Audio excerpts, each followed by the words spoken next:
हिमाचल प्रदेश में मतदाताओं के जोश को इन तस्वीरों से समझ सकते हैं।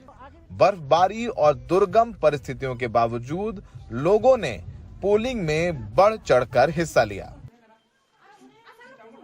चुनाव आयोग की तैयारियां भी पुख्ता रहीं। हिमाचल में रिवाज बदलने की अपील कर रहे मुख्यमंत्री जयराम ठाकुर मतदान से पहले परिवार समेत भगवान की शरण में पहुंचे और बागियों से जूझ रही बीजेपी के जीत का दावा करते नजर आए।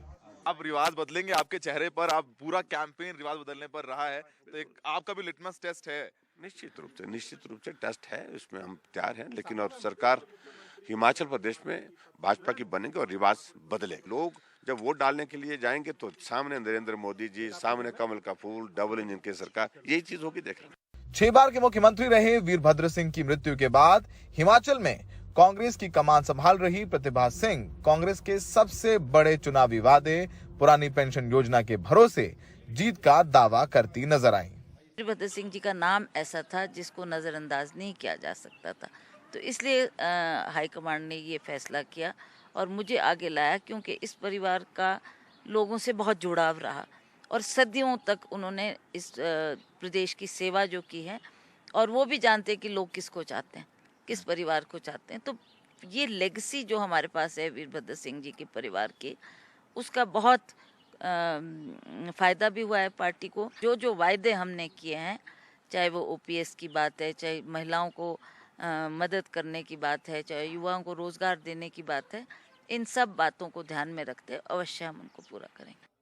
प्रचार में कई बार भावुक होने वाले केंद्रीय मंत्री और हमीरपुर से सांसद अनुराग ठाकुर अपने पिता प्रेम कुमार धूमल के साथ वोट करने पहुंचे।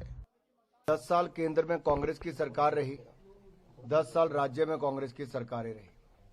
वापस करने वाले भी ओपीएस को यही थे, एनपीएस को लागू करने वाले भी कांग्रेस पार्टी ही थी। ये चाहते तो पहले भी कर लेते, इन्होंने ना कहीं किया है। इनको झूठे वादे करने की आदत है और फिर पूरे नहीं करते।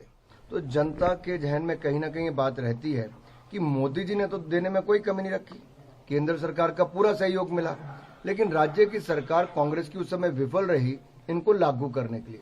इसीलिए 2017 में इन्होंने सरकार बदली थी और अब की बार रिवाज बदलेंगे। धूमल जी का गढ़ और हिमाचल की राजनीति में एक समय में बहुत ही महत्वपूर्ण भूमिका निभाने वाला हमीरपुर, जिसको वीर भूमि के नाम से भी जाना जाता है, यहाँ पर अग्निपथ योजना और पुरानी पेंशन योजना सबसे बड़े चुनावी मुद्दे हैं।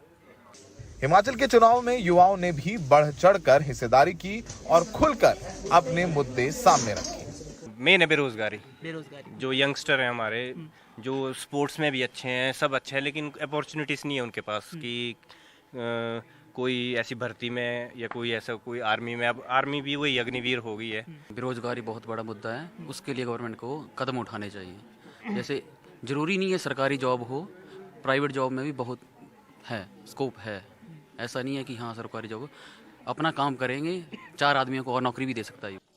आखिरी जानकारी मिलने पर इस बार हिमाचल प्रदेश में 66.0% मतदान हुआ है, जो कि पिछली बार यानी 2017 की तुलना में 8.6% कम है।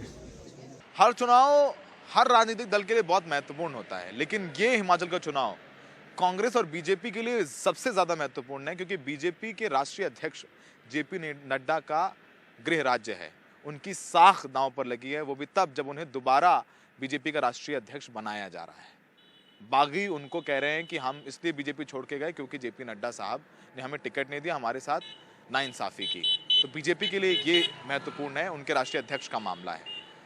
कांग्रेस के लिए इसलिए महत्वपूर्ण है क्योंकि वो चुनाव हार रहे हैं बहुत सारे राज्यों में। गुजरात में उनका माहौल बन नहीं रहा है। अगर वो हिमाचल भी नहीं जीते तो 2024 के लोकसभा चुनाव में जब वो जाएंगे तो उनके पास बताने के लिए बहुत कम होगा, उनके पास एक कॉन्फिडेंस होगा वो भी नहीं होगा, उनके कार्यकर्ताओं का मनोबल भी लो होगा। तो हिमाचल इसलिए कांग्रेस के 2024 के चुनाव के मद्देनजर इतना महत्वपूर्ण है कि उन्हें अगर राज्य जीता तो एक पॉजिटिव माइंडसेट के साथ वो जा सकते हैं। गुजरात में उम्मीदें कम नजर आती हैं। सहयोगी अशोक महाले और वेदांत के साथ सौरभ शुक्ला, एनडीटीवी इंडिया।